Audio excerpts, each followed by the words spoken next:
Olá, meus amigos, bom dia! Estamos juntos mais uma vez para mais um vídeo.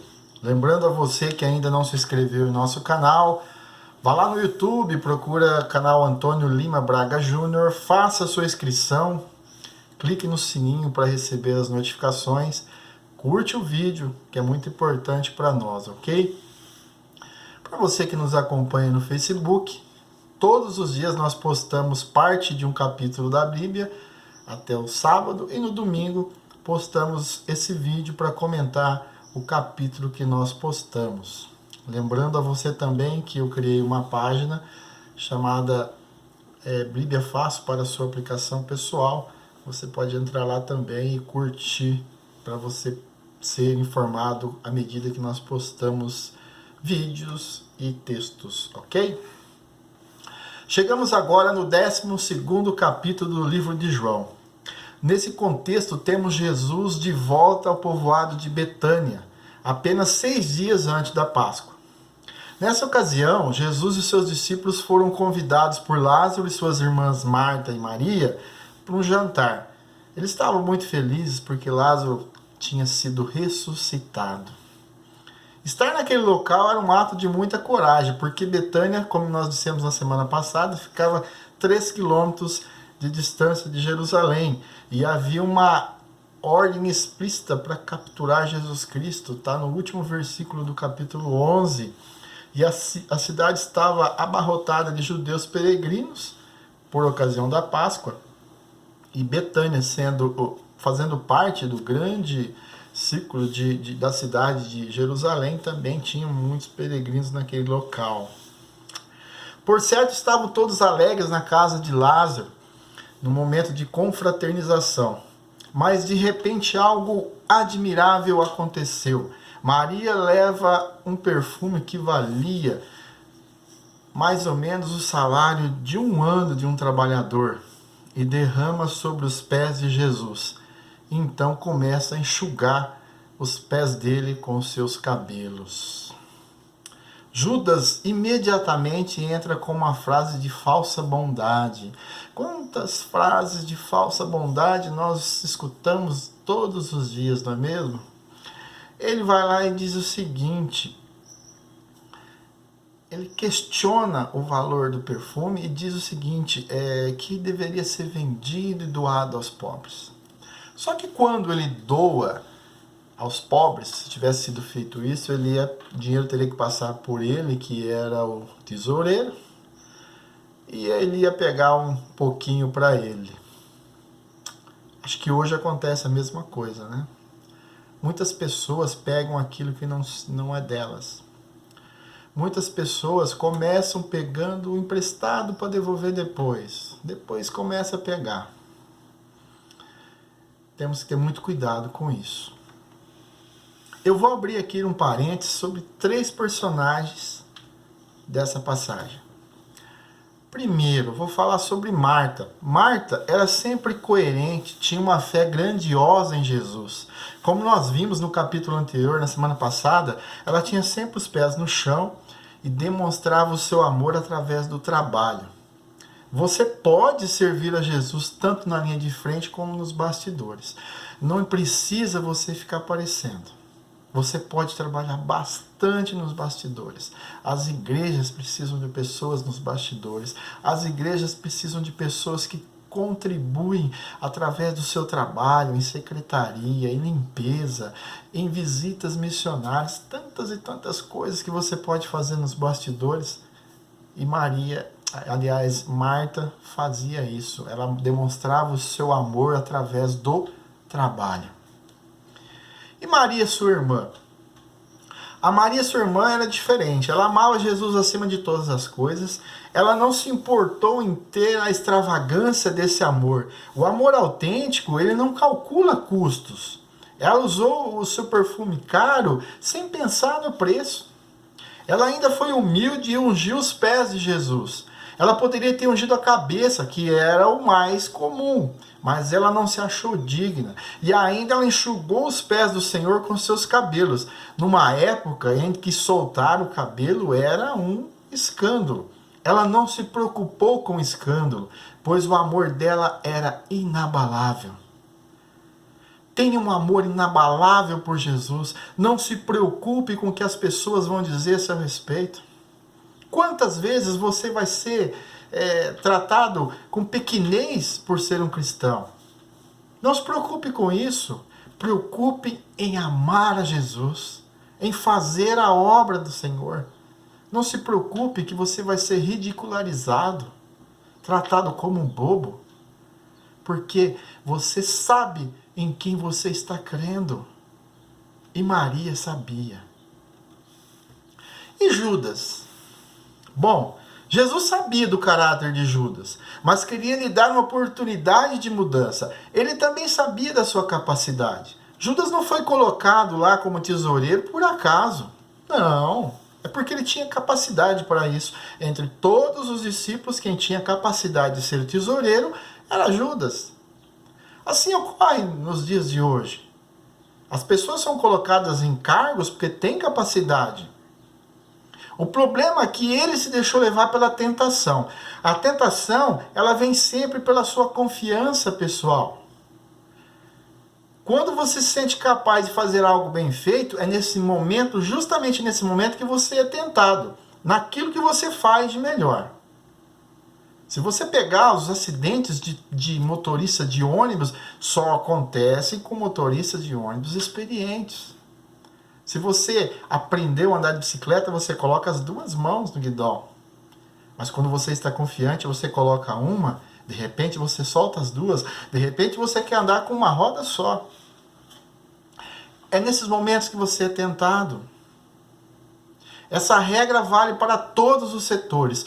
Os bons líderes, os grandes líderes, são tentados a se acharem melhor do que os seus subordinados. Os músicos, cantores, são tentados pelo orgulho. E por aí vai. Cabe a nós resistirmos à tentação e estarmos sempre próximos de Jesus. Mas é uma proximidade, meus amigos, que não é de aparência. Ela tem que ser genuína, porque Judas ele estava próximo de Jesus. E mesmo assim cedeu à tentação. Aí Jesus diz, está lá nos versículos 7 e 8.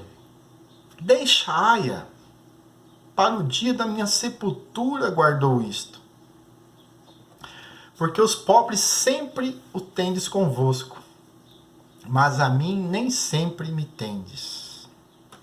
Jesus não estava ignorando os pobres, foi apenas um ato singular para uma ocasião específica, pois ele sabia que a sua morte se aproximava. Os líderes judeus observavam que as coisas estavam tomando um rumo insustentável, principalmente para os saduceus. Os saduceus tratava-se de um grupo de judeus de alto escalão social e econômico da sociedade na Judéia. Todos os sacerdotes eram saduceus e tinham privilégios e trabalhavam em colaboração com o governo romano. E o objetivo era assegurar-se a sua própria riqueza, comodidade e bem-estar. Além do mais, os saduceus não acreditavam em ressurreição. Por ironia, Lázaro tinha ressuscitado e era uma testemunha viva dessa ressurreição. Eles planejavam destruir as provas, livrando-se de Lázaro e de Jesus. Veja bem, quando você comete um erro, você já está cometendo um pecado. Eles queriam matar Jesus, acusando de blasfêmia, e queriam matar Lázaro, por consequência de ser um fruto desse milagre da ressurreição. Às vezes no seu dia a dia você comete um erro, ao invés de você buscar a presença de Deus e pedir perdão por esse erro, você comete outro erro e vai cometendo erros, sempre buscando consertar os erros da maneira errada. E assim os saduceus faziam. Eles queriam matar Jesus, queriam matar Lázaro, eles teriam que matar muita gente para poder livrar todas as provas que existiam da autenticidade de Jesus Cristo. Muitos judeus passaram a crer em Jesus. Quando Jesus entrou em Jerusalém montado num jumentinho, foi recebido com ramos de palmeira e hosanas. Saudaram a Jesus como Messias, mas não compreenderam quem seria esse Messias. Eles achavam que Jesus teria vindo para ser o rei soberano e que os livraria definitivamente de Roma e que seria imortal. não levando em consideração o que está escrito lá no livro de Isaías, o profeta Isaías, no capítulo 53, eu não vou ler aqui porque vai ficar muito extenso o vídeo, mas o capítulo 53, do versículo 5 ao 9, trata exatamente sobre a morte do Messias pelos nossos pecados. Eles não levaram em consideração que o Messias teria que morrer. Eles já achavam que o Messias, naquele momento, ia resolver todos os problemas dele. Não tente adequar Jesus aos seus planos. Jesus não é assim, meus amigos. Jesus tem amor por você, mas aquilo que está planejado para ele fazer não é adequado só para você. Não tente moldar Jesus às suas vontades. E aquele povo estava moldando Jesus às suas vontades. Não compreenderam que Jesus viria para salvar a humanidade através de um sacrifício muito maior. Existia crença e descrença entre os judeus. Entretanto, alguns criam, mas tinham medo de se exporem e ser expulsos da sinagoga. Versículos 42 e 43. Ah, se eles soubessem que Jesus iria ressuscitar no outro final de semana, teriam sido muito mais corajosos, não é mesmo? Com certeza. Mas sabe de uma coisa? Eles não sabiam. Mas nós sabemos. Nós sabemos que Jesus ressuscitou. Ele morreu e ressuscitou. Ele venceu a morte. Ele venceu o diabo. Ele venceu por mim, por você, por nós. Nós temos essa informação. Aquele povo não tinha. Eles estavam com dificuldade de acreditar em Jesus porque eles não sabiam o que ia acontecer. Mas nós sabemos que Jesus ressuscitou. Não seja um cristão de aparências. Adoremos ao Pai por aquilo que Ele fez por nós. Nesse mesmo livro de João, se você for lá no capítulo 4, que nós já vimos, o versículo 23, vai estar escrito assim: mas a hora vem, e agora é, em que os verdadeiros adoradores adorarão o Pai em espírito e em verdade, porque o Pai procura tais que assim o adorem.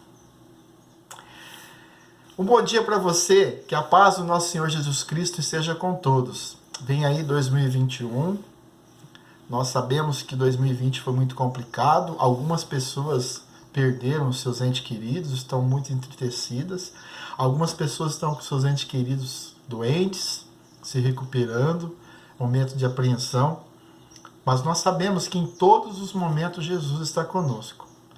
Não critique Deus pelas coisas que estamos passando, muitas outras coisas virão. O importante é que nós possamos estar na presença dele. E mesmo que Jesus nos leve, que a morte nos leve, Jesus estará conosco. Você tem que acreditar nele, você tem que estar ciente que os seus entes queridos estão sendo recolhidos por um motivo maior. Apenas temos que estar na presença do Senhor. Não devemos encarar o que está passando de maneira superficial de aparências. Que 2021 possa ser maravilhoso. Eu creio nisso e desejo a vocês tudo de bom nesse ano vindouro. Bom dia.